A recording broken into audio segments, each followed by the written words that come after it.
It's 100% a true story. That's the second time that a relationship has actually ended based upon whether they liked the movie or not. And who the fuck am I to be shallow, honestly? Hi, everybody. Welcome. Tonight, we're joined by the lovely Rich Rita. Rich, great to fucking see you. Hi, boys. I don't know. I haven't heard from Carla, but I know she's had a busy schedule, and Chris had something to do. So you have the four of us tonight. And tonight, I don't know what y'all are drinking, but I'm drinking the aptly named Clueless Wonder Double IPA. It's like a double guess spot. Honestly, I don't know how we're going to get through what we're going to talk about. This is where we thrive. Come on.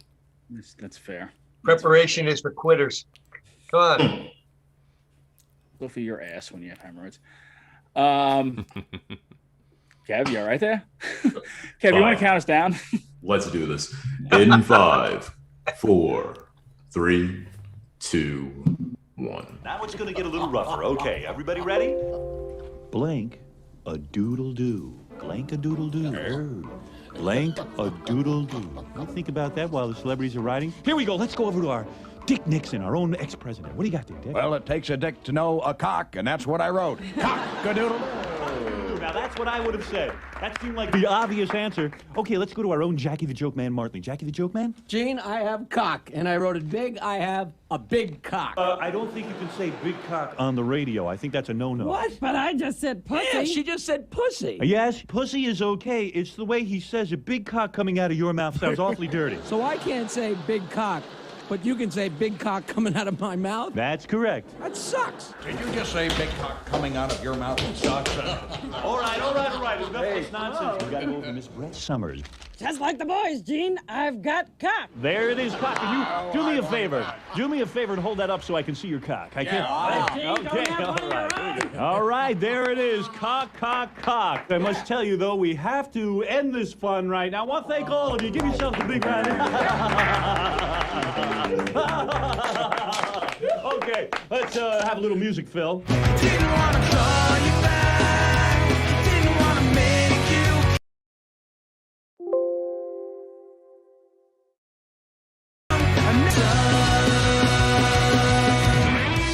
Hello and welcome to Films on Tap, broadcasting live on Friday nights from 9 to 10:30 right here on govsradio.com.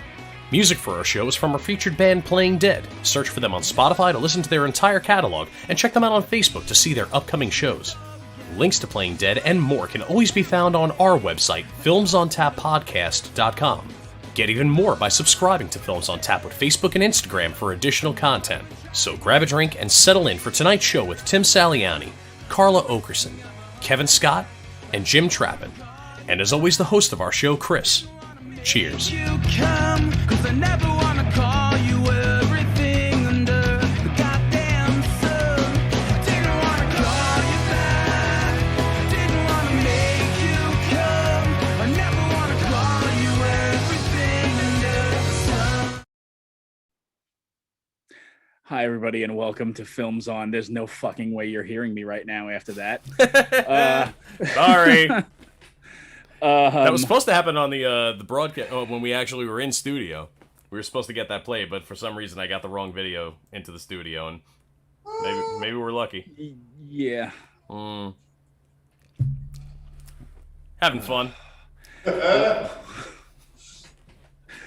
Anyway, tonight we are going to limp through this. It should be fun. Shit shows are always a fun time on this show.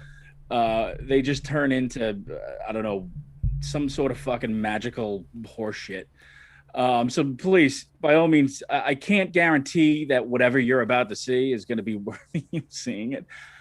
I can say that it usually turns into gold. However, probably not tonight, because we're going to talk about Old. We're going to talk about M. Night Shyamalan. Not you, Rich.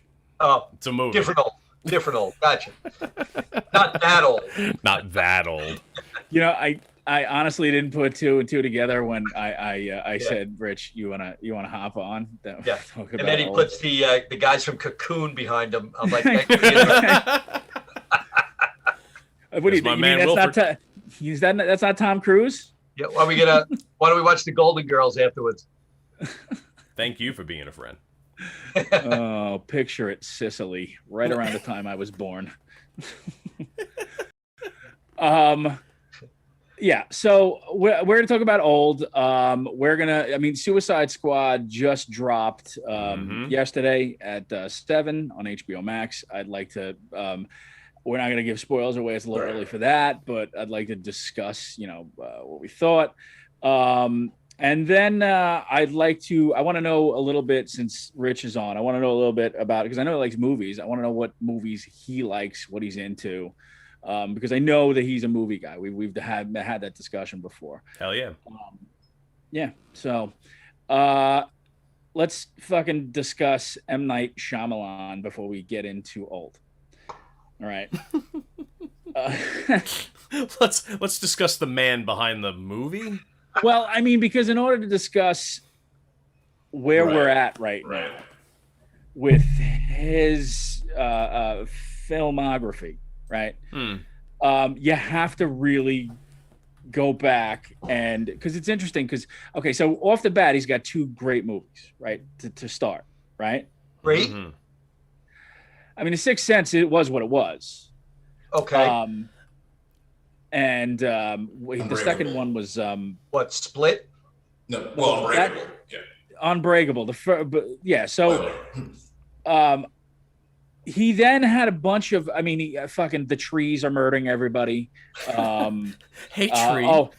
Fucking, oh my God, it's actually fucking Old Bethpage Village, right? He's had those movies. I mean, give me a fucking break. The Village is on the side of the Taconic Parkway. Great.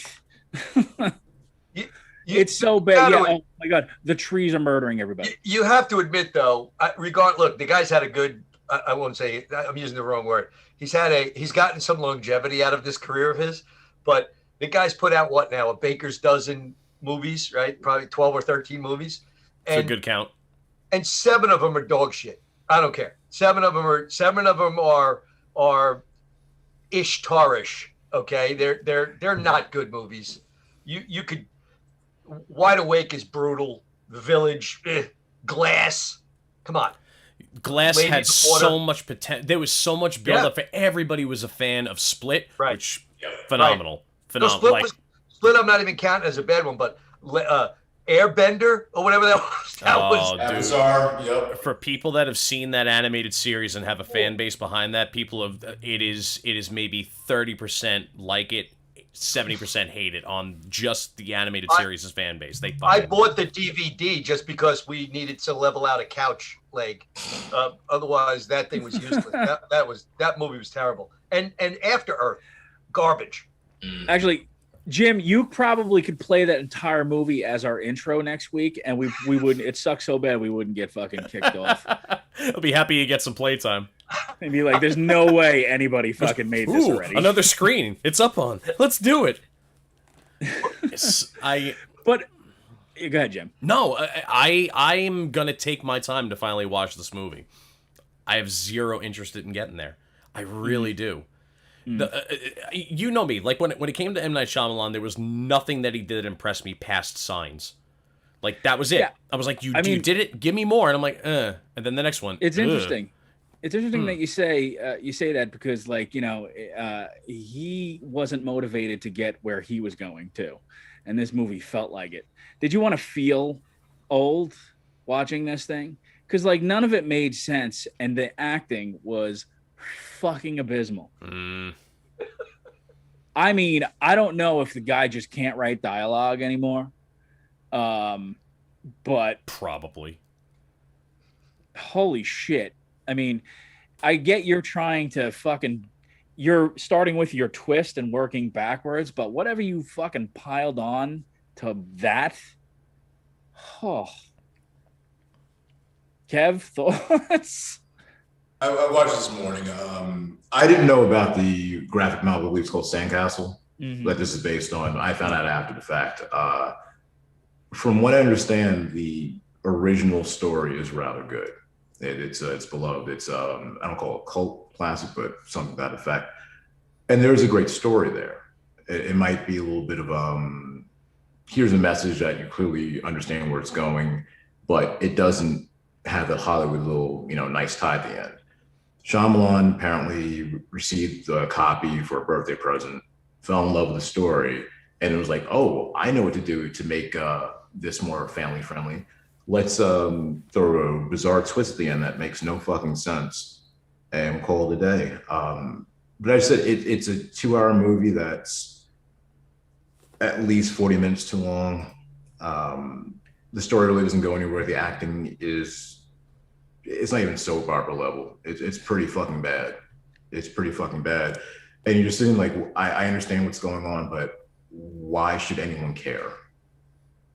And that's the only thing you can think about if you watch this movie. It's not a shit movie, but every element in it is shit. Yeah. Blah. Kev, I think your mic is out a little. Maybe out. Just a plug. I love it.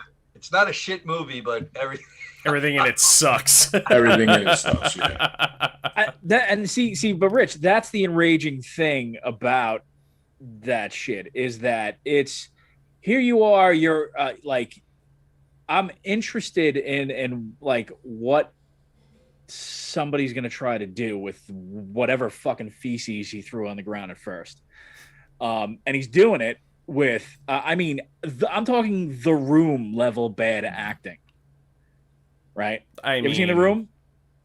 I think I turned it off.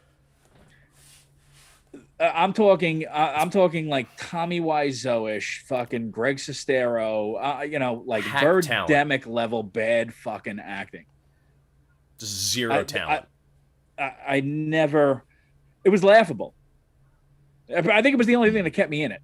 And think about it. You post-pandemic, basically theaters opening. You could write a mediocre movie, right? And with mediocre acting, and people would be like, "Holy shit! I'm getting out of the house. I'm going to see it." I don't know. At gunpoint, I'm not going to the movies to see that movie. It's just, he hasn't. I think in the last 20 years, other than Split, he hasn't had a good movie in 19, 20 years, right? Yeah. So that's my opinion. He must have pictures of someone or something or whatever he's got, but who greenlights this guy every time he has these movies? I don't get it. Right. I don't get it. I don't, because he every once in a while, The Visit, right? So he does The Visit, and that wasn't. Maybe because he had such a shitty string and that wasn't terrible. That came after that was his next movie after Earth, which was a steaming pile of shit, right? So that's why that movie looked like The Godfather, right? Most common review, actually. Yeah. Just tons of shit emojis.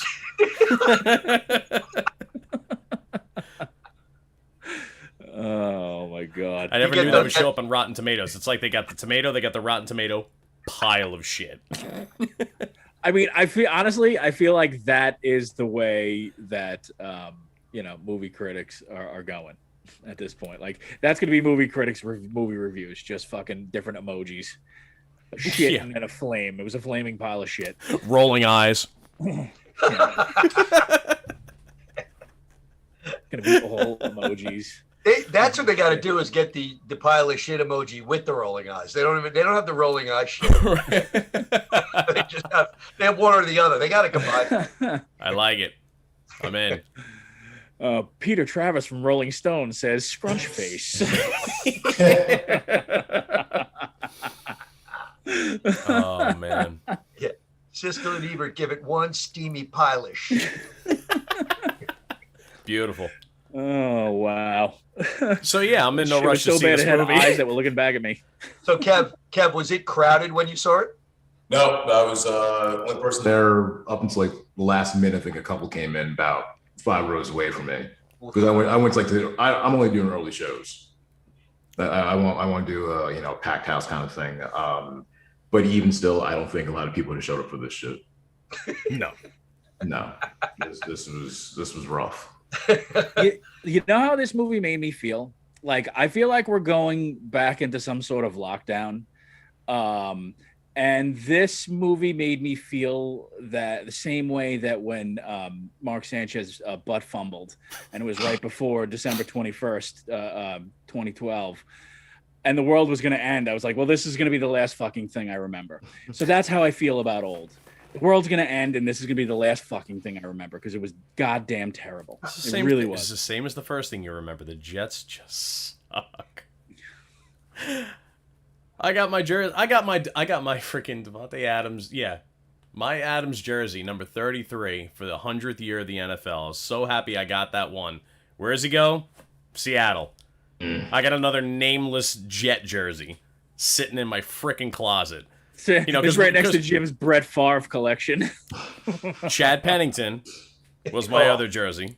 I was very, very happy. Pennington. I was happy. I was like, you know what? This kid's going to go. This is going to be it next season. But just, it's frustrating. It's absolutely frustrating. Aside from the Jets, but it's frustrating to sit there and see another M. Night Shyamalan movie that I'm back to not being interested. So, Split gave me hope.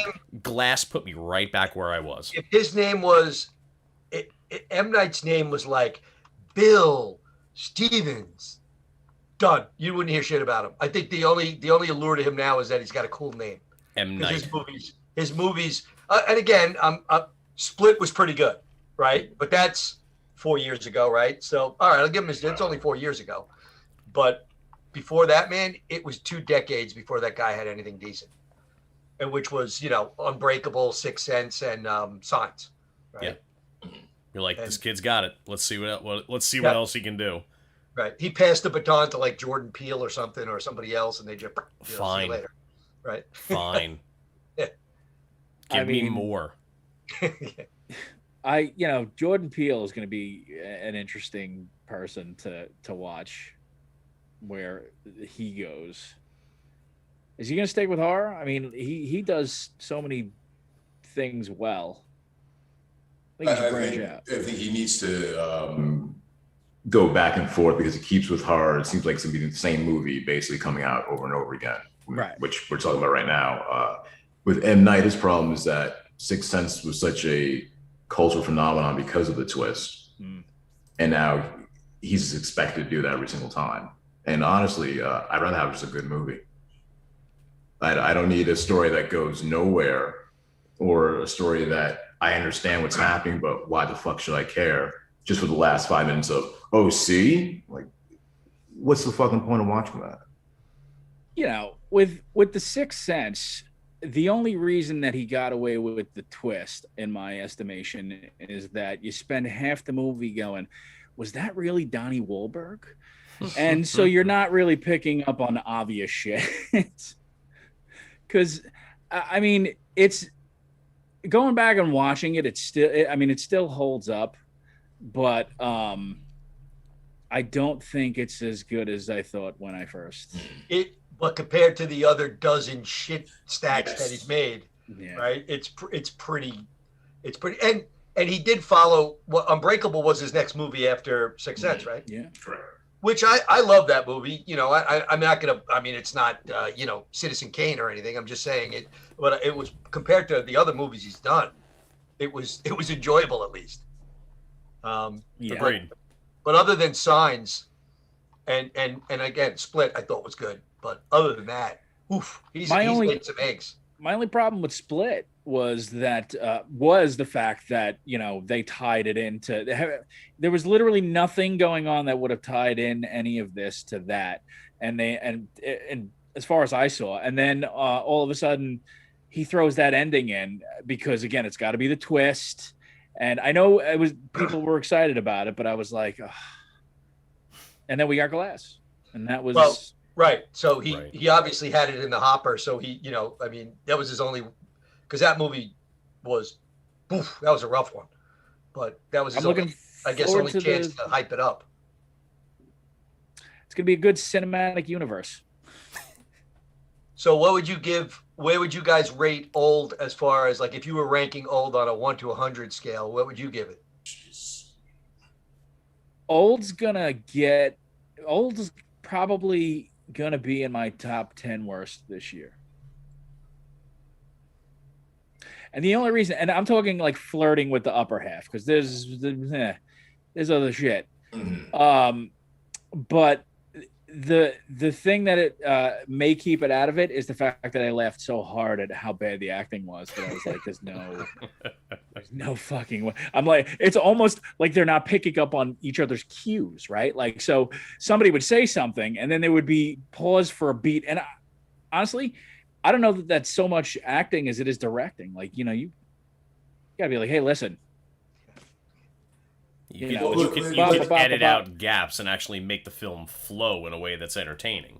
You know, because as long as it's going to keep your interest, you can. If you're going to try and drag out a movie, don't do it in breaks in dialogue. You don't use dead air to drag out a fucking film or anything. It just you notice it slow down, and it doesn't become a good effect. People can slow down a movie with proper editing. But don't just sit there and make gaps in between dialogue for people that are literally standing right next to each other. That's stupid. I mean, I'm talking Troll 2 level not syncing up in any kind of, like, it was... They ate my friends. And now they're going to eat me. Yes. Oh, man. Thank God. I mean, my thing about this, we're gonna have to get into spoilers to this because I mean, we have to. They get old. The subplot with the young girl who grows up, then they have sex in the tent, and then she's immediately pregnant. That's a great idea that I was hoping going to end up being something very disgusting.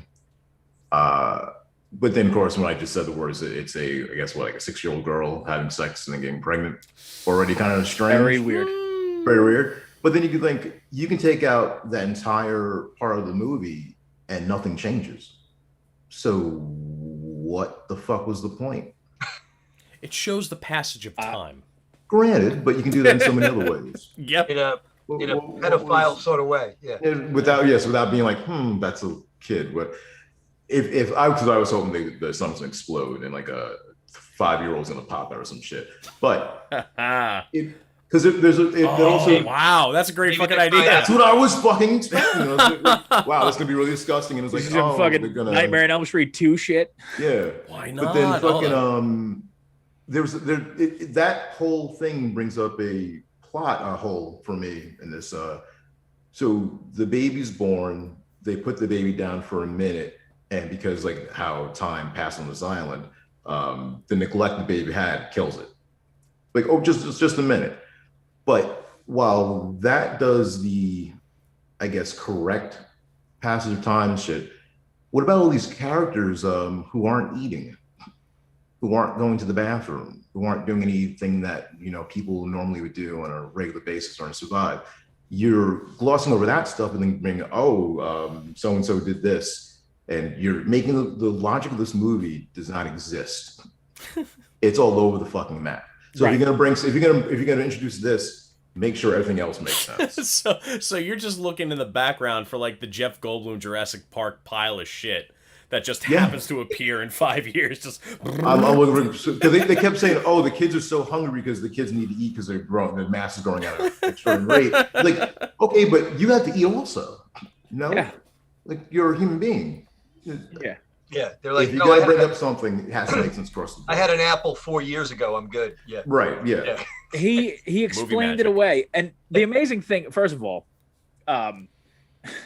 there's the people put on the island. There's a doctor. There's a nurse. And they are useless. Useless. I've never seen anything like it. Pre-med. He's an anesthesiologist. Look, I couldn't. M. Night Shyamalan is a fucking anesthesiologist. This movie sucked, didn't it? Let me tell you something. When M. Night Shyamalan is probably the best actor in a film, there's a fucking problem. There's a problem. He drives a van, right? He drives the van, and there's a big plot twist that he's involved in. It's fucking ridiculous. Taxi van time machine. when they get to the part where he's literally looking at you through the camera, I was like, okay, fuck this. Wow. Fuck this completely. Pretentious. Like message. What do you think he is, Mel Brooks? But is this so this thing is a lock for a Razzie? I don't think anybody can pay attention to it. That too, yeah. Fair enough. It's I am done with M. Night Shyamalan. I'm done. You've burned me too many times. I don't like. And what by done, I mean I'm not living into your hype. I'll probably watch your movie because I'll watch anything you fucking throw in front of my face. But I'm done caring about his movies. When a guy writes a screenplay and directs it and can't get the actors fucking lined up with each other, that's an issue. Yeah. I actually want to bring this up once we're finished with, but going back to what you just said about a writer-director and having a cast just not produce for you. I told you about this movie that I saw, like, it came up in the Netflix upcoming movies that you should be seeing, like, hopefully this year, right?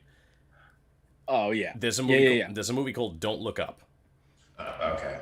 It's done by Adam McKay, who's going to write and direct this movie. Now, this is the guy who wrote and directed and produced The Big Short, Vice, all Academy Award-winning movies. He also did Ant-Man, The Other Guys, and pretty much every good Will Ferrell movie. We're talking Anchorman, Step Brothers, Talladega Nights. This guy made movies across different genres. He is making a asteroid disaster movie where these two people go on like a world tour to warn the world about an incoming meteor that's about to destroy Earth. Check out this fucking cast.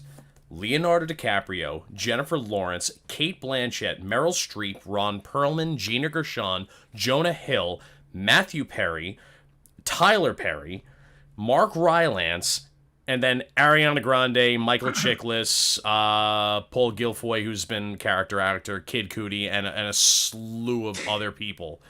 But just those top 5, let alone 10, that are going to be in this cast of a fucking meteor disaster movie. And I don't know if it's going to be more like Wag the Dog style, or if it's actually going to be like a meteor disaster movie. It looks like it's going to be a Wag the Dog style movie. And, you know, judging from his pedigree, he's a great writer. I would think that's satirical is the way he's going with Kid Cudi. Yeah, somewhere in there. He plays a DJ. He plays a DJ, if you can believe it. I don't believe it. I don't believe it. And Meryl Streep is the president. Meryl Streep is the president. So, Timothy Chalamet, for anybody who gives a crap. Yeah, that kid's in everything now. Yeah. Yeah, he's the big kahuna in Dune, right? Yep. Yeah. Yeah, a movie that might come out at some point. They're working on it. Yeah, what's the deal? Like, when was that originally supposed to be out? I know it got pushed back. I mean, it got pushed back a couple of times now to October, which I know that's happening. So we'll have to play the wait and see game. Yeah, current release is October 22nd. Jesus. Did you like the original, Rich? Say again? Dune. Did you like the original Dune? You know, I'm impartial. I'm looking forward to the new one. Yeah. And it looks like, from everything you're hearing, it looks like we're supposed to be worth the wait, you know? Mm-hmm. And again, killer cast. Yeah, right. And they probably won't even sit there in silence next to each other. They'll deliver those lines, damn it. It'll be like every one guy will speak, and then it'll be like that 9-minute silence at the beginning of There Will Be Blood, and then another guy will speak, and then he'll do it again. I remember going to that movie and going, wait, there's no audio? What's going on? Yeah. Crazy. You bought the soundtrack for that movie. What a waste. Yeah. Is that how you meditate, Jim? I listen to the soundtrack for the soundtrack. It calms me. Yeah.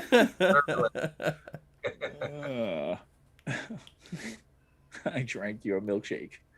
Yeah. As someone who's bowled since the age of 12, there's no better bowling scene, even anything in Kingpin with the McCracken or anybody. There's no better bowling scene than There Will Be Blood. I don't care what anybody says. That is very fucking funny. The greatest scene ever in a bowling alley. I'm finished. Fucking perfect. All right, so I mean, we talked about Shyamalan and we talked about Old. I know that Suicide Squad just dropped. It did. So like, I don't want to like ruin or spoil Talk around it. Yeah, we can talk around it, but yeah. But the Suicide Squad. I just thoughts. Yeah, thoughts about it. So it was going to be very difficult to beat an Oscar-winning film like Shut the up. first one was. You take every opportunity to remind us that Suicide Squad is an Oscar-winning film. It's an Oscar-winning film. It won an Oscar. It did win an Oscar. So it won an Oscar. I'm just as surprised as you. Checks all the boxes now. That's it. I mean, it was the same year with the Moonlight mix-up too. So I thought maybe. Right. Yeah. Mm-hmm. Yeah. You're right. That's right.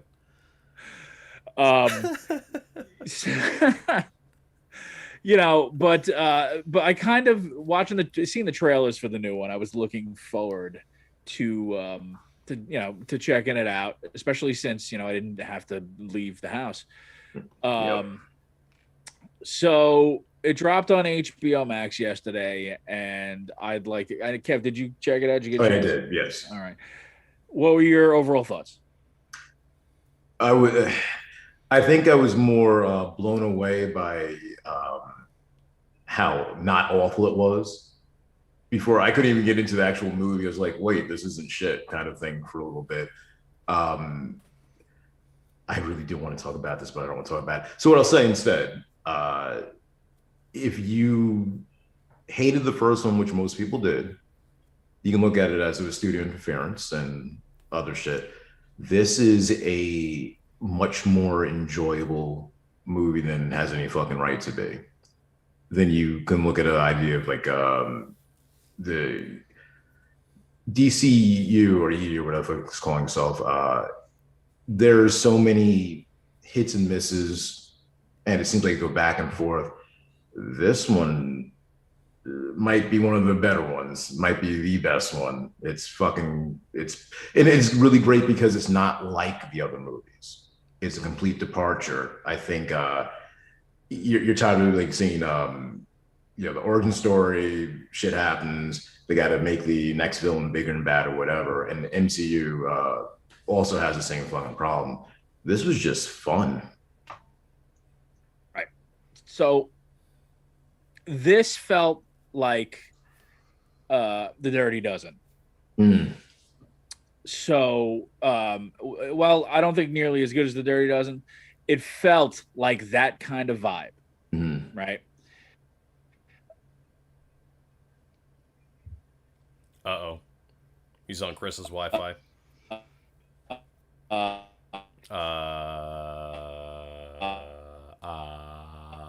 So when he comes back, I got to see it too.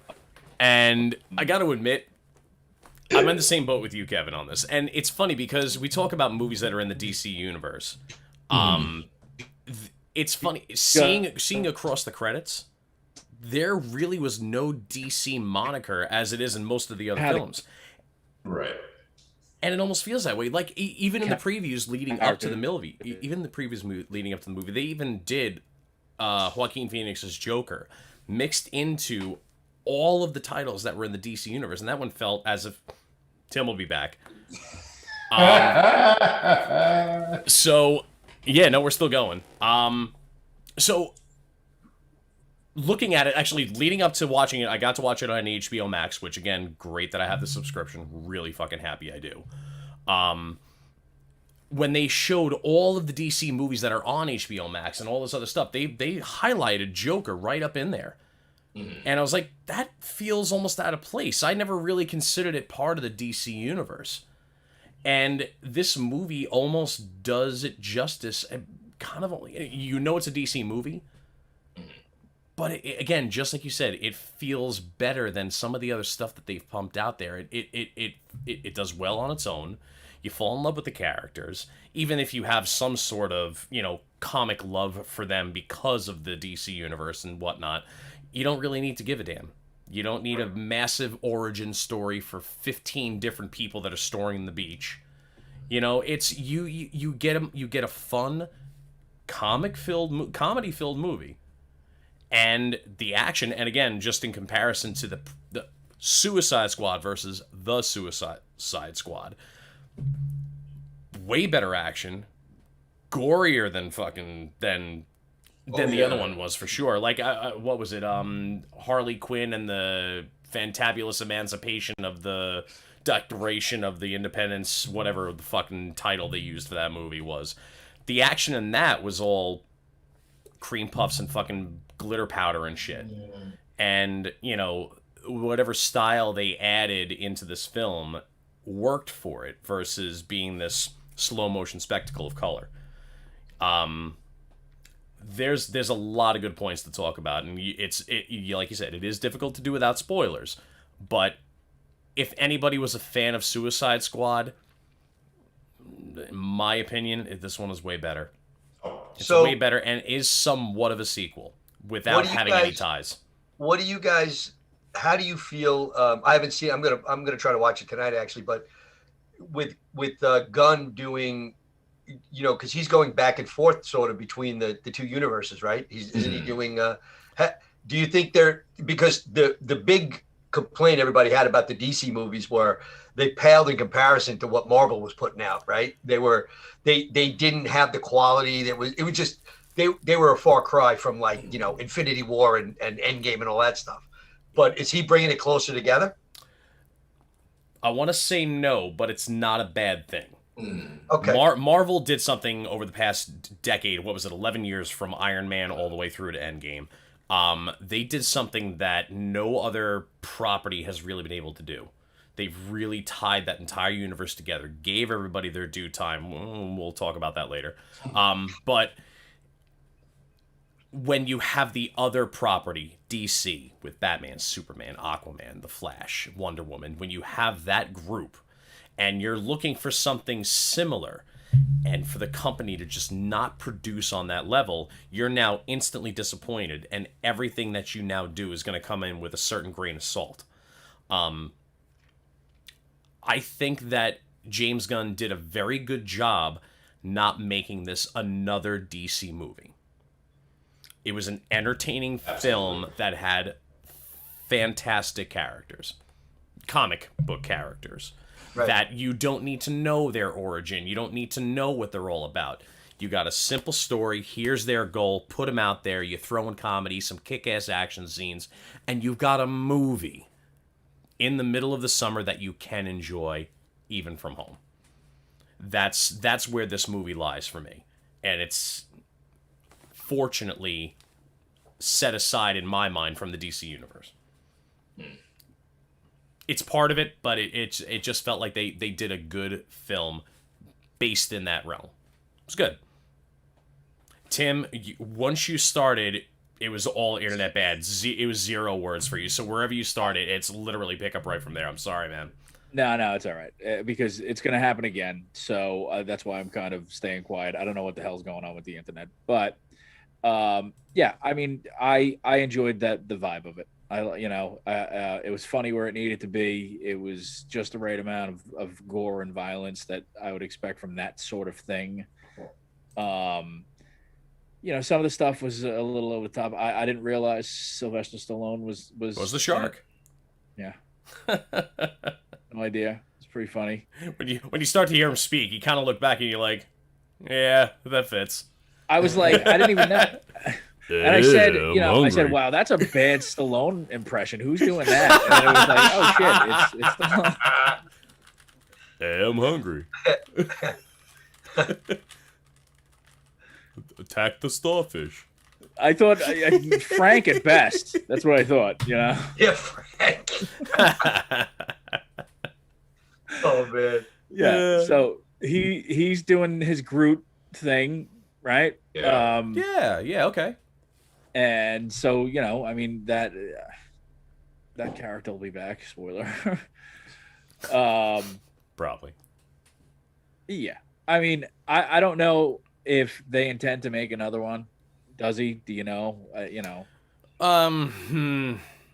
They're gonna they're gonna if it's successful, because that's just the way they do these things, right? If it makes coin, they're gonna post credit gives you a little nugget. Yeah. What are they making though off the HBO Max run though? So that could be the other issue that we obviously would discuss tonight, is because the streaming thing, right? Does it hurt the studio in the pocketbook if somebody is getting the streaming rights? Like, is that having it in a theater more beneficial, straight up? I mean, the answer is yes for the studio. Yeah. I think the obvious problem. Do we want to get right into this conversation, or should we hold it off till the Disney stuff? All right. I mean, it's a good question. It's tough because, again, having it show up on the streaming services beyond beneficial right now for me as a customer, where I'm already paying for it. I've already bought my ticket. I buy it every month. And as long as the streaming service is going to continue to give me blockbuster movies, whatever that means at this point, as long as you're going to give me big budget films that are going to come directly to my television now, I mean, I would love to get back to the theater. I went for Fast. I went for what should be a big screen film. But now there's too many avenues. I guess it's running into the same thing that I would say the studios are going to smarten up, where they now know ahead of time that what they learned from television, where what happened when television shows were showing up on Netflix or internet streaming, where people weren't getting their due cut because they didn't have it in their contract to get paid off of the streaming royalties, or however you want to break that down. So I imagine now every single studio is going forward knowing that now needs to be a part of that contract. Now, do they decide that they want to make sure that they put more budget into advertising to make sure you get to the theater? Where you spend money on making the movie, you also spend money on advertising and trying to make those people draw to the movie. But right now, side by side, it shows in theaters now, or on HBO Max if you're on a subscription, it has equal view on every single one of their advertisements for any movie that's coming out lately. Yeah. So, which way is the studio leaning? Right now they're 50-50, but they're going to figure out real quick where the money's going to be and where they're going to start focusing their advertising. I mean, right now it's the next 50-50. couple of months are going to tell a lot from a lot of different perspectives as far as businesses go. But as far as streaming services, I mean, I don't know. Rich, what's the last movie you saw in a movie theater? I just saw ScarJo, baby. There you go, Black Widow. Yep. The day it came out, I was fired up. I like the big screen experience. I like, when we got, big TV in the den, I could sit, 7 feet away from it. But to me, those movies, they're as great as they are. There's no better experience than being in the theater to see those movies. I don't care what anybody says. I know people like the comfort of their couch and they want to be able to, hit pause, take a leak, grab snacks, do whatever. No, I don't care. I'll go to the theater every time. As long as I don't have Doc Holliday coughing on me, during COVID. I'll be a huckleberry. Yeah. Very cosmopolitan, Rich. But I just think that like Black Widow on the big screen, I thought was awesome.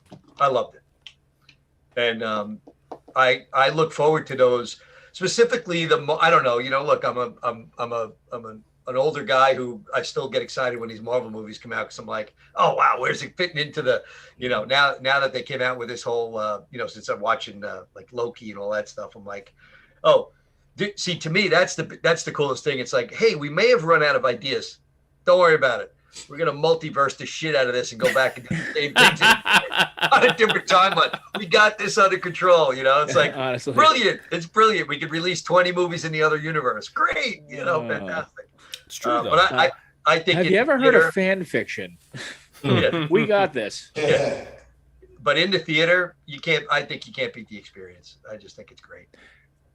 Yeah, there's definitely something to be said for that, but it just doesn't feel. I don't know. Going to the movies just doesn't feel special like it used to be. Well, because they're not. I think that. Maybe you forget, but go back a couple of years ago. I know it's crazy to say that, but it is a couple of years ago now, where you go in there and where the theaters were, like you had to get your tickets and actually pick your seats because it was full. It would and sell there's something to be said. There's something to be said about, like, I remember when Endgame came out, we were like, holy shit, we got to get our tickets in advance. Right. And that theater, let me tell you something. There was no better moment in a movie theater in my recent memory than when they said on your left. In that scene, that fucking theater went nuts, man. It went nuts. The whole place was like, oh! I see your portals moment, and I raise you. Everybody groaning and getting pissed off at the same time when Blair Witch ended. Oh, that was talk about the rolling eye shit emoji. The only thing that made Blair Witch look good was the second one. Book of Shadows actually is a better fucking movie. Yeah. Yeah. I remember Blair Witch, and I remember going, wait, did I just sit through this whole thing so that they could do a nanosecond of that? And I was like, oh my God, what a bust. I'm waiting for the scary part in this. The audience movie. reaction from the audience reaction from the gasp when they come upon the house in the middle of the woods, right? And you think some crazy shit's about to happen. This is it, right? You built up to this moment. All this horse shit. I kicked the fucking map in the river, and oh my God, I found his fucking tongue, and Josh and Snots and all that horse shit, right? And you're building up to this one moment, and their moment is a scream and a fucking guy standing in a corner and a camera going like this. You fucking A24'd me. Actually, they're the original A24. And you want to know something? If you took that movie right now and compared it to several of the last M. Night movies, it's fucking gold. I'll watch Blair Witch every time. It's brilliant. It's brilliant. Because he wishes he could create something like that now. MTV is a bunch of auteurs. Better acting in Blair Witch than there was in Old. Yeah. Well, it was real. But it was real for all of us. I will say this. I don't know what the next movie's going to be where we could actually say what's COVID, like we're over it, but where people will get back into the theater where you have to go in and, and reserve your 2 seats or whatever. And you go and it's packed and the place is just, everyone's hanging on it, and you're waiting. I can't wait for that because I loved it. Every time Marvel came out with a movie, I was like, oh my God, I can't wait. Marvel and Disney is going to have to take up that torch to lead everybody back to the theaters. Right. They have the property to do it, and they know how to work a freaking crowd. Right. They know how to set up, like you've been saying, you're watching Loki, you're ready for season 2. You know that there are other movies coming down the pipe, but they're giving us all these little snippets of what we have readily available. They are the ones that are going to be able to have the opportunity to say, all right, now that we've done all this, here is the big summer movie that everybody needs to get back to the theater to do. However, that's a dangerous torch to carry because we're in this time of COVID. Because all of a sudden, you're now the one to blame to get everybody back to the theater, to make these crowds, to do your big blockbuster movie. I'm like, yeah, that's what we were doing 3 years ago. it's tough to get back to it. So is that going to become a thing where like that Marvel is going to be this company to blame for trying to get everybody back into a dangerous situation? Well, Christopher Nolan. Yeah, no, he 100%. Good, yeah, good point. Absolutely good point. And then you go from that, then you have every director and top star now. Trailers are, hey, I know it's been a rough year or whatever, but my movie's coming out, so we need to come back in. It's a shit show. And whether it's going to be Disney, Marvel, or Tom Cruise, he has fucking Top Gun and Mission Impossible, which I think are probably only two big ones outside the Marvel universe. Sure, there's going to be people who are going to like point fingers, but I think we're past the point where you can like single out a person or a company for all of our problems because it's us. Right. Yeah, that's a movie. You brought up a movie. That's a movie I wish I had seen first in a theater, and I didn't. Which was Mission Impossible, the last one. Fallout. I will stack that up. I told people that to me was the most underrated action movie I've seen in a while. That was a great movie, I thought. And sorry I did not see that in the theater. What year? When did that come out? Was that what? It might have been 2018. 18? Yeah. MI Fallout. It was great. I mean, that was a 2018. That was a great movie. Henry Cavill, the bathroom scene, the fight. Yep. Right. Tons of killer action with again. Yeah, no, they've been putting out Mission Impossible since after MI2. Is consistently Doves. Doves Radio. Yeah, Protocol 1 was good, and they've all been pretty good. Yeah, they consistently step up the bar and continue to entertain extremely well. At some point, he's not going to be able to do his own stunts, though. I'm sorry, but he's getting up there, man. He's gonna make one bad slip, and you're gonna just be like, "Hey, did you hear about Tom Cruise? He fell off a skyscraper in Myanmar." Oh, he did make one bad slip. Yeah, and they kept it in the movie. You watch his ankle bend. Yeah, straight back on hitting a wall while trying to jump over a fucking building. Dude, you're worth $300 million. Enjoy your money. Go get a stunt double. He's got extra thetan to go around. Stop it. those crazy Scientologists, they'll just push the limits. For your entertainment. Plenty of thetan for everybody. Yeah. But now, when is that? Thetan's like antibodies. Is there a new MI movie coming out next year? Well, they were filming 2 back-to-back, and then COVID shut down production, so I really don't know. Oh, wow. Yeah, so who knows what they have in the timetable. Yeah. Right. And now what's the release date for Thor? Love and Thunder, whatever that is. Good question. I'm looking forward. I'm excited for that too. I mean, that was as a kid, that was always my favorite. And I love Karen Gillan too. I love the fuck out of her. They're talking May 2022. Okay. 22. Okay. So who's directing that? We're looking at Taika Waititi. Is it him? Okay. Yeah. Who was also in? He's great. Suicide Squad. Yeah. But him, I give a lot of credit to. He's got a good. He's a well-rounded, guy in the business right now. He does actor, director, right? He is absolutely putting out great quality stuff into the theaters right now. So it's. I've liked everything he's put out. Lately anyway, all the stuff that he's been in or whatever. Yeah. Well, what was the one that was up for the Oscar? Jojo Rabbit. Jojo Rabbit, right. That was good. He plays such a funny part in that. It's just too good. I mean, he's Adolf, right? Yeah, a goofy Adolf. That's so sick. Oh yeah, it's so odd. It's so odd. Yeah, I don't know. Yeah, I mean, we'll probably circle back around to Suicide Squad next week. Or when we're back, because I think we may be off next week. So you guys loved it substantially more than the first one.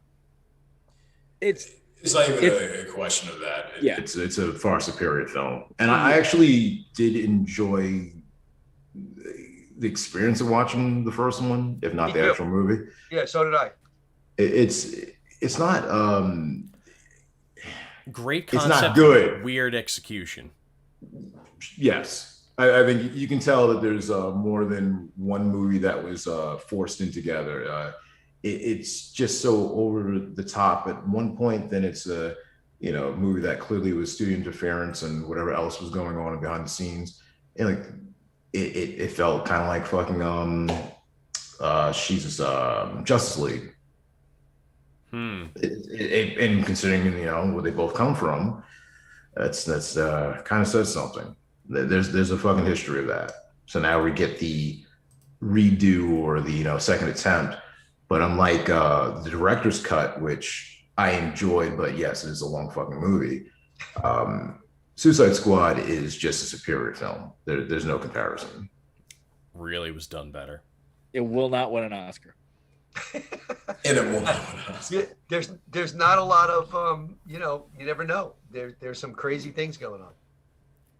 Nope. You don't even think for like makeup or costume or something?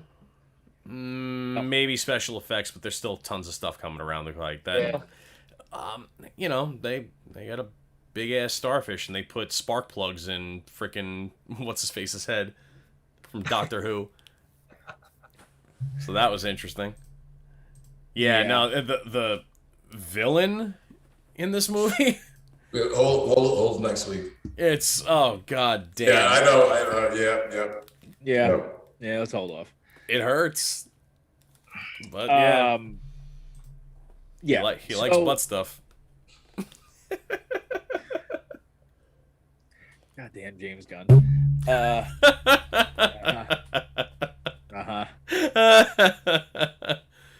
So speaking of butt stuff, Rich, what are you into? Wait. I mean, I feel like you answered the question before you asked it there. It's a great segue. Yeah. Speaking of butt stuff, planting a seed. Well, let's see. As we just covered, I always enjoy all of those crazy, the Marvel and even the DC ones. When everybody was coming down hard on those, I'm like, I enjoy them. I don't care. It makes me feel, like when I was a kid, I'm like, okay, I don't expect. I go into those movies. I'm not expecting Goodfellas. I'm not expecting it to be that. I know what I'm getting when I'm going. I'm meaningless. So and some of them far exceed my expectations. Ragnarok and Endgame and Infinity War were just phenomenal, and a number of them. Like I was very happy with what they did on Black Widow. I thought they did a really good job. So I like all those movies, but then my girlfriend's son, they just moved to, they kind of ditched us. They moved to Brooklyn. But when they were in the same house with us, hipsters, they're big film aficionados and they're into all kinds of, him and his fiance are into like all different, the foreign stuff and this, that, and the other thing. And they turned us on to a bunch of stuff. Like I don't remember the first watching a movie with subtitles. I'm like, no way. What is the volume broken? The foreign stuff. Have you ever seen a Serbian film? Not on purpose, no. Where do they show those? Guantanamo?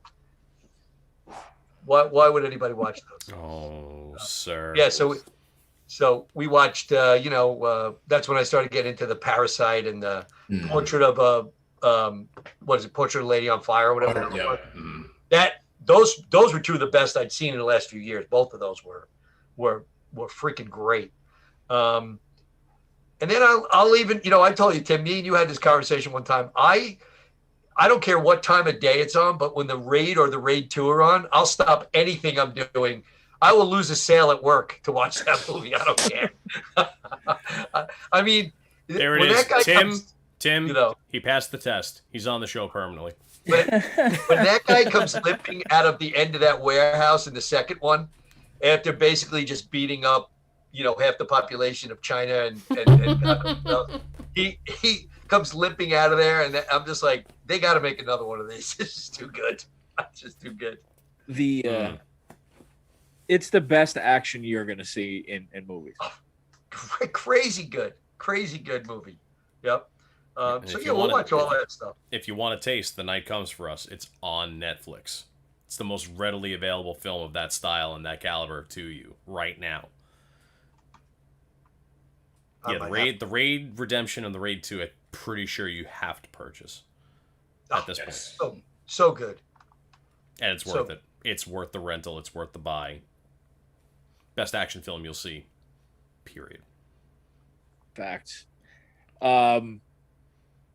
All right, so those are the movies that you're into. Is there anything I wanted to? By the way, so you're into Marvel. Are you looking forward to, or are you nervous about what's going to happen with Doctor Strange with Sam Raimi at the helm? I think, from what I've been reading about it, well, first of all, I'm kind of interested on what the next phase is going to bring with the, we got what's his name is coming out, and the karate guy, right? What's Sung Chi or whatever. Yep. The 10 Rings or whatever. Shang-Chi. Right. That I think is going to be pretty good, right? That looks pretty good from what I'm reading and seeing, and people, the little takes on it. I'm curious to see what they do with the next phase, and because. Let's face it. You kind of got attached to Captain America and Iron Man. They were. I mean, to me, nobody did a better job than Robert Downey. I mean, his character was like just great. It was everything you wanted. Like a gazillionaire playboy, sarcastic fucker. Who, by the way, I have an iron suit and I'm a badass. It was like great. They're gonna have a hard time, but I think the characters. I'm very excited about the Eternals and and all those. So I think they're gonna.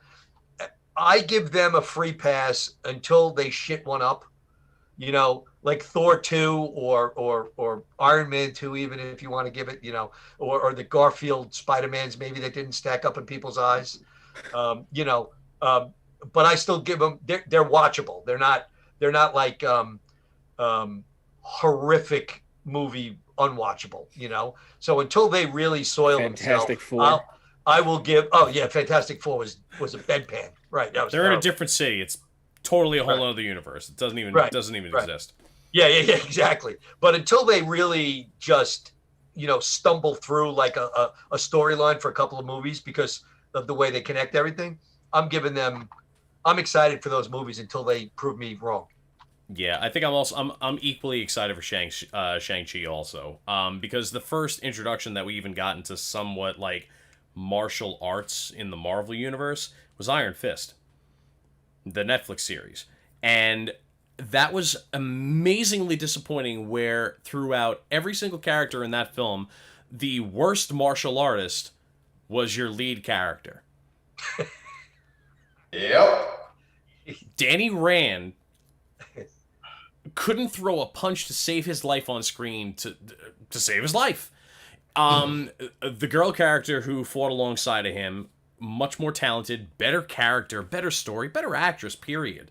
And she had the better fight scenes over him. Meanwhile, you're coming off of Daredevil, which Daredevil's fight scenes were fucking gritty, up close, like just... You felt the pain in most of those things. And then you got the one character in this little group from Marvel that you've got who's supposed to be the martial artist, visibly sucks at it. So seeing the trailers for Shang-Chi, and fine, give me that feel, give me the martial arts, give me the fights, and if you nail it, I'm in. They like you said, they haven't failed story-wise yet. No, but if they can, the Eternals looks, I think that's probably going to be excellent. Mm-hmm. And then you got Captain Marvel 2 coming out, right? Yeah, they're filming that now, I think. Yeah. And what was the other one they're doing? Who's the other new phase 3 or 4, whatever they're up to, Marvel hero that they're doing? They're doing the Eternals, they're doing Shang-Chi, and they're doing wasn't there an Indian guy or a there's another, or a woman? They have another character coming out that they hyped up. Trying to remember who that was, because when they announced that phase, they rolled out who was coming out, and plus Angelina Jolie's in the other one. So right there, I start out with a decent amount of points right there, and go up. She did fuck Billy Bob Thornton. That did happen. Actually, yeah, no, we're getting Blade. That's right, Blade. The Eternals, Ajax, Druig, Black Knight. When is Blade coming out? And that's gonna be with oh shit. Yeah, right now. Is Blade continuing on the storyline of what they had, or is this? Or are they just I don't think so. I think they're rebooting it with Mahershala Ali. Thank you. Yeah, guy's an Oscar winner. He's a fucking great actor. I'm curious to see if they give him material to work with. Could be a great movie. I'm also curious to see the one that I am really curious to see, because of the unforeseen circumstances, is what they do with Black Panther 2. Because I mean, losing him was just heartbreaking, right? And having that movie, and they're gonna. I mean, I don't even know how they. I don't know if they would have been better not making a second one, but I'm really curious to see where it goes. Is it his sister now? Is it that was the main thing. They were thinking about stepping out, and apparently it fell in line with the comics as well. So that would not be completely out of the question for them to do that. In fact, it would probably be pretty damn endearing for them to do so. Guardians of the Galaxy 3 was also supposed to be coming out. Venom 2 was also started getting out there with some of the trailers. Looks like they're going to have Carnage. Did you like the first? Hold on. I don't know how this is happening, but Chris is entering the room. Oh shit! I hope he's on a fucking roller coaster. But the guy you were talking about, actually, it should be Jared Leto, Morbius. Morbius is the other one that you were looking for. Chris, you have a snot bubble coming out of your nose. You look like you're running through a field, being chased. So scared right now. Is he filming Blair Witch? Yeah, we're up, boys. What's up, Chris? What's going on, dude? Nothing. I was just I'm camping, but I wanted to hop on real quick and just congratulate Kevin on his new digs. Hell yeah, man! Thank you, man. Kevin is definitely on an inflatable bed right now. All right, you're what? On an inflatable bed right now. Oh, awesome. I thought it was a Jamiroquai video. Got a dove, a crow coming out of the backgrounds, the couch going up against the wall. That was fucking awesome. Dude, you're a trooper. You're a trooper for fucking doing it tonight after going through all that this week. Seriously. Yeah. I'm feeling it though. What was the train ride about, Kev? Was that just because you didn't want to drive the whole way? I didn't want to drive the whole way whatsoever, and I was coming by myself. It's like maybe if Rachel was with me, possibly I would have done so. We go down the East Coast, see a place we're never gonna visit ever again. Yeah, but let's face it, you would have been stuck driving the whole time anyway. I would have been stuck driving the whole time. Yeah. She was like, "Oh, we get to I-95, I'm okay." I'm like, "Yeah." Sure. But then the train ride was kind of nice. I'm not gonna lie, it was relaxing. Cool. I didn't have to do shit. I got meals, and it was like, fuck it. I definitely enjoyed it. Nice. Oh, I'm fucking tired. I bet. Dude, I told you. I was like, I don't know how you want to do tonight, but I'll tell you you're what. a trooper. Happy to see you. Same, man. Same. That was like he says yes. Fuck it. Hell yeah. Let's go. Yeah. You're a trooper. So anyway, I just wanted to hop on and say again, congrats, Kev, and then I'll see you guys next week. But I'm gonna enjoy drinking in front of a fire right now. You're making s'mores? Yeah, actually. And Tara got, oh, he took his internet with him. And it makes it bright color, please. All right, Josh, go kick the fucking map in the river. That 5G, baby. All right, I'll see you guys. Very nice. Love you, man. He's got 5G. They're just not in a row. Like, one here or there. Too funny. Yeah, that was a Blair Witch filming moment right there. Right there. Like, sideways with the orange glow to him. It was creepy. Just waiting for him to go, what's that? And Mike's mom and Josh's mom. I'm sorry. I'm so sorry. Oh, I'm just reliving that anger. I like every fucking time. At least Book of Shadows had the hot redheaded who got. Yep. And as I was in my formidable years, it was the greatest thing ever. But yeah, I fell for the Blair Witch remake just because I thought it was interesting because, you know, they did it under a different title, and I was like, all right, I'll fucking bite. But I'll watch anything. But man, that was just as bad, if not worse. How many Paranormal Activities did you sit through? All of them. They're doing how many more of those? Paramount Plus will be premiering, I think it's the 8th or the 9th one. I can't remember. And supposedly it's a twist on a twist on a twist. Listen, I appreciate the first one for what it was, right? I don't think it was great, but it was one of the more fun found footage shits. And then they just beat the fucking thing to death. You know, they just beat it to death. A fucking satanic cult with stop. If you're going to say there's going to be more Paranormal Activities than Fast and Furious. It's a race. It's a race. Yeah. It's a race. It's a coin flip. Takes place in the Conjuring universe. Nice. Paul Walker's coming back to haunt them all. Oh shit. Well, in another universe, he's probably thriving right now. How's that dark universe working out for one? Oh, Jesus Christ. That's all right. Apparently, John Cena is in every universe. He's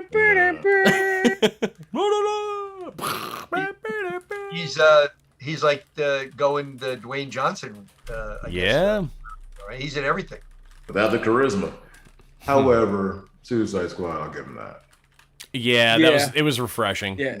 He was perfectly fine in that film for his role. Peacekeeper. Better than he was in Amy Schumer's movie.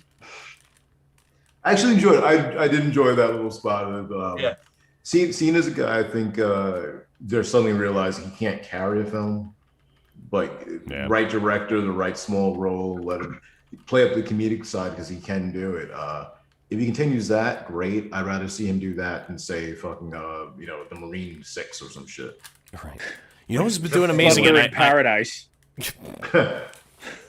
Dave Bautista's been really killing it. Like as far as any kind of actor to come out of the WWE, to fall into the roles that he has and actually show talent, Dave Bautista's been really killing it. Fuck, what the hell? He was on a damn commercial where he's playing like some fisherman and shit. I was still interested. It was like it didn't matter. I forget what it's for, but you'll see him. I think he calls himself the Stream, and he's like a fucking like kayak fisher on a fucking river or some shit. Maybe it's for Flomax. Why not? Give it to him. But again, he's shown up as a guy who, if he feels like not being taken seriously, you don't take him seriously. But if he slips into a serious role, you're in it. He's got charisma for sure, and he can act. Are you guys? How do you guys? What's your take on Chris Pratt? Lately, the last movie that we just saw him in was The Tomorrow War, where he was given the opportunity to be the front man. Can he carry a movie by himself? He is very one-dimensional. He has to be the goofy guy. He has to be, he has to be able to bumble his way through an action film. And if you try to give him something more serious, if you try to do that route, it's not going to be believable. It doesn't work for him. He can't do it. Maybe they give him another opportunity. Sure. Well, I mean, like, after Jurassic World, which I thought those movies were fucking awful. I know they have their fans. I think they're fucking awful. When they kept having a conversation about, I hope he'll be the next Indiana Jones, maybe. Pump that fucking brake. I don't need to see that shit. I'd rather see 83-year-old Harrison Ford than 40-year-old Chris Pratt in that role. I don't care. Can we let that You're in man luck. be? Yeah. Can we let that man be, for God's sake? Indiana Let him Jones be. and the Legend of the Platinum Femur Bone. My favorite. It's like my favorite movie of all time, you know, and they are just soiling on it right now. It's just, I don't get it. Well, I don't know what the next one's going to be like, but you do. I mean, You do. without Hold Shia, on. without It's going to be a Shia lot like LaBeouf, this. Is it even worse?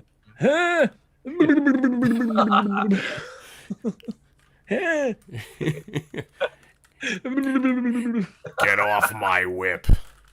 All right, so maybe we do know what it's going to be like. It's going to be depressing as fuck. Yeah, maybe that's one I don't go to the theater for, and I just watch it like on my phone or something. Dude, he's fucking older than the Ark of the Covenant at this point. Yeah, he's gonna be slightly older than the knight that was watching the challenge. When he breaks, that guy's like, just like, want to sit down. He takes his place.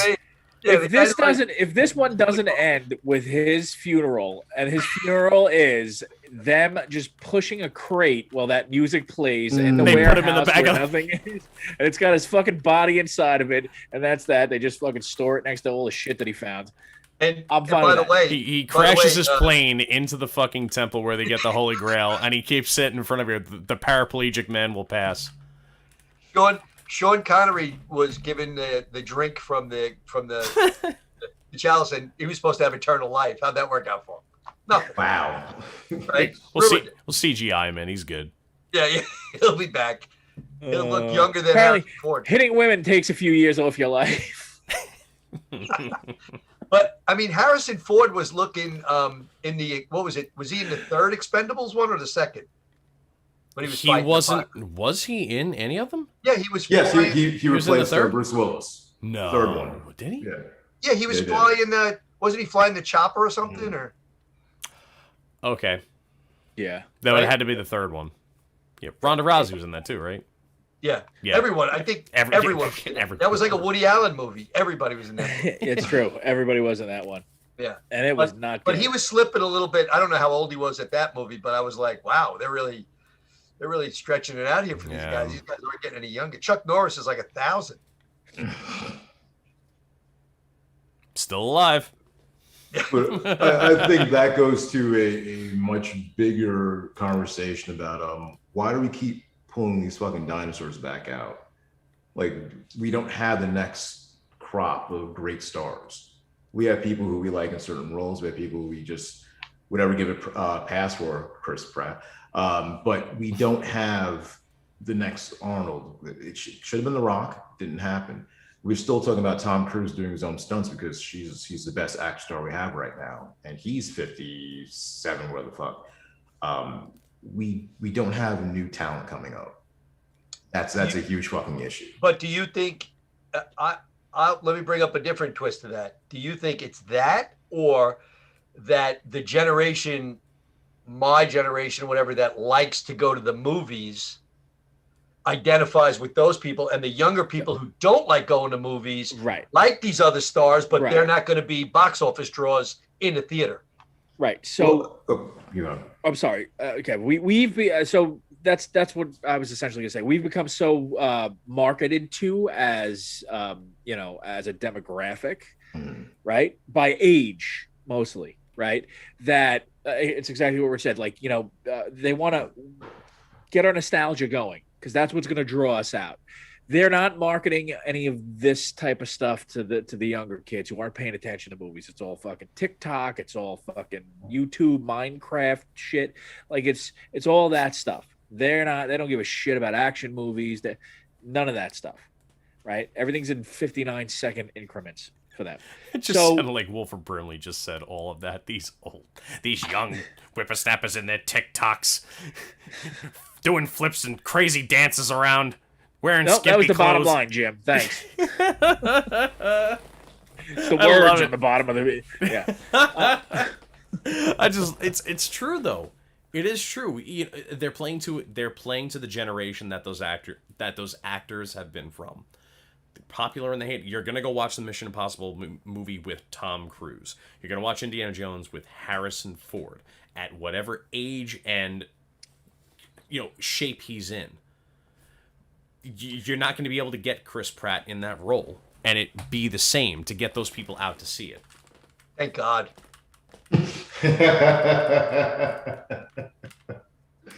You're not going to. I'm not going to go watch an Indiana Jones movie with Chris Pratt in it, thinking I'm about to get Raiders. Tim brings up a good point, though. There needs to be a funeral at the end, but with a little bit of mystery where maybe you see the shadow of the hat blowing, and it just leaves you hanging out there maybe, but he's done, it's time. Pass the torch. He's embalmed or whatever they do, and they just get him out. They got to do. I love that. Put him in a crate in the back of a massive warehouse. I love it. That's it.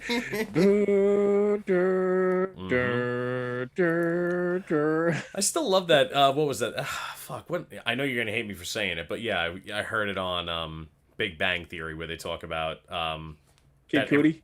Of course. That everything in Raiders of the Lost Ark would have happened with or without Indiana Jones. I mean, that's. He's like, what are you talking about? It's Indiana Jones. No, I don't think you understand. He's the guy with the hat and the whip in that movie. And it's like, no, it would have happened the exact same way. The Nazis would have found the Ark. They would have brought it to the island. They would have opened it up and all died. And the movie would have ended the exact same way. Indiana Jones has absolutely no bearing on what happens to the Ark at the end of that movie.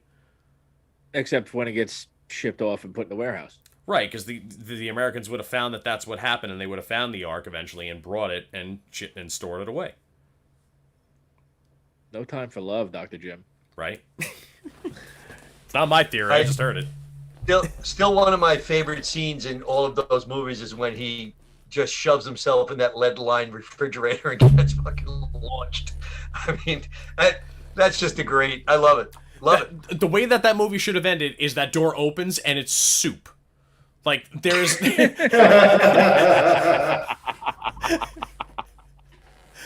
And if not, when he gets out and he stares up at the mushroom cloud that literally looks like it's a mile away. Yeah. There's like a little gopher. Doesn't a little gopher or something pop out of a hole in the ground? The gopher should have melted too. It should have been like they were looking over the top of Chernobyl and just fucking their faces melt. Mm-hmm. Movies.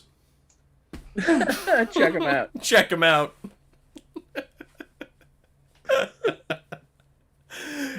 I mean, oh my god, that is more ridiculous than dimensional traveling beings and swinging from vines with your son, whose name is Mutt. That was awful CGI. Even at the time, it was awful. I hated that fucking movie. Absolutely fucking hated that movie. Like I can't even be funny about this shit. I hate that movie. Nazi Kate Blanchett. Okay, I like some parts of it. I had a fetish, whatever. That's about it. I had a fetish.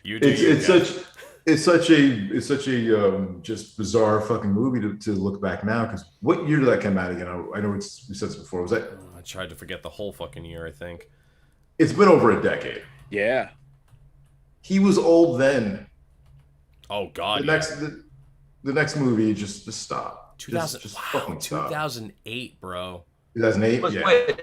Which one? The Crystal Skull? Legend of the Crystal. Yeah. Indiana Jones and the Kingdom of the Crystal Skull came out in 2008. Let it go. Yeah. The real estate market crashed. Harrison Ford crashed his plane again, I'm sure. It was a good year. Terrible. Just terrible. Terrible. All right. Well, Shia LaBeouf. I mean, Shia LaBeouf's the goodest place to end it off. If you haven't stopped listening yet. Well, no, I mean we're getting to 10:30, and it is time, and it's past Harrison Ford's bedtime by about 5 hours. We're gonna say decades, but sure.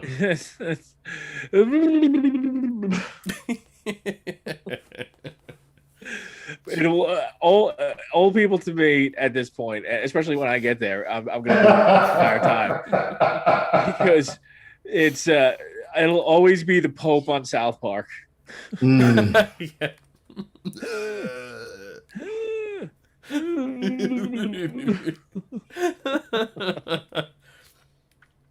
It's the rabbit.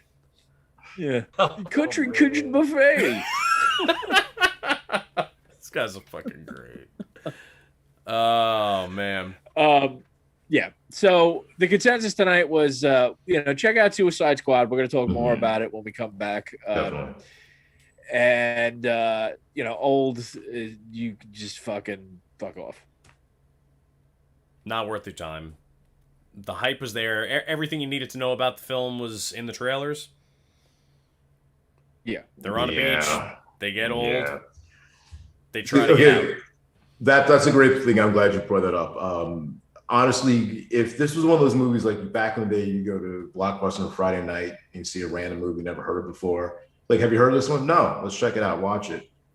If we went into old like that, it could have been much more enjoyable. The only problem is that we kind of know the whole fucking story from the set before we even bought the ticket or stole it, whatever. I'm not saying that. I'm not trying to defend the movie. I'm just that's my thought on that.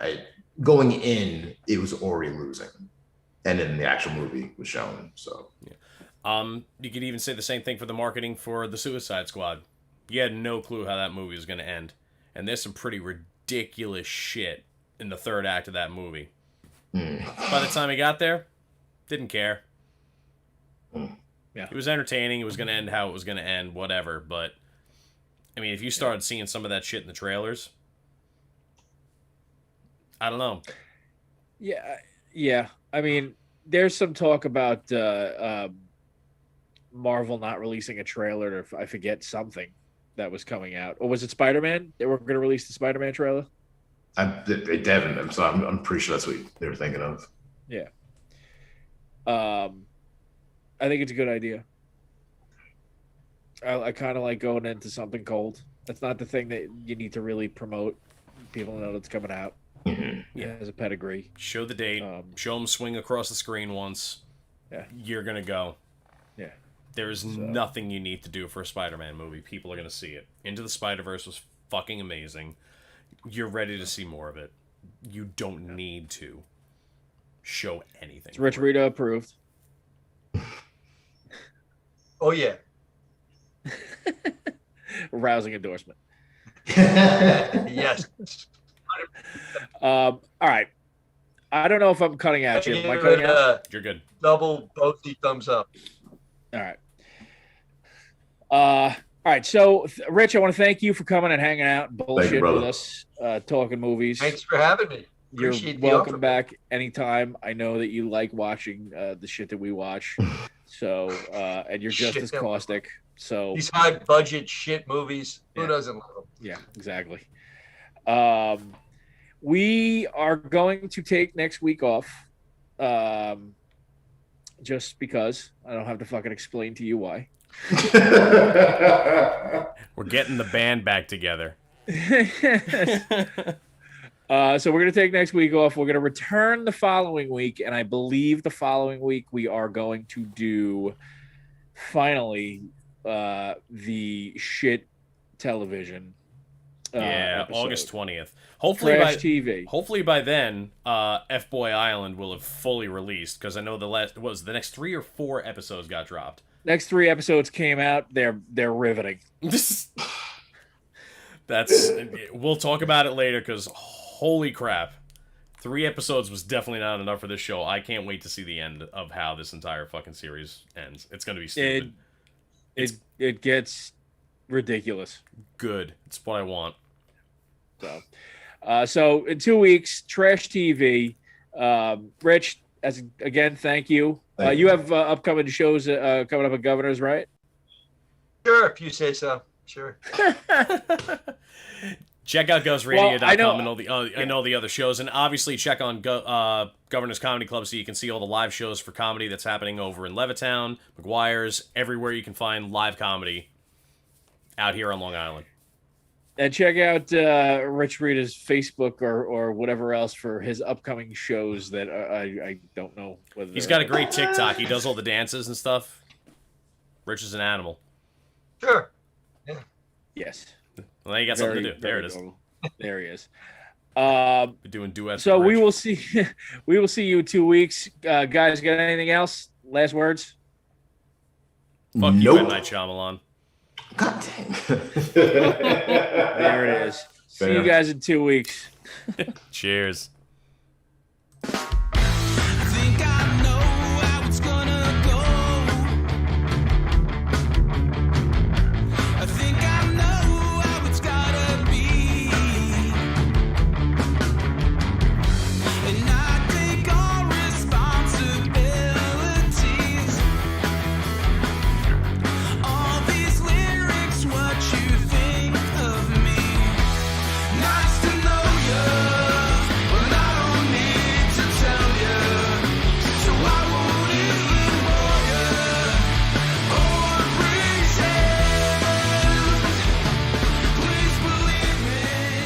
Thanks for watching Films on Tap.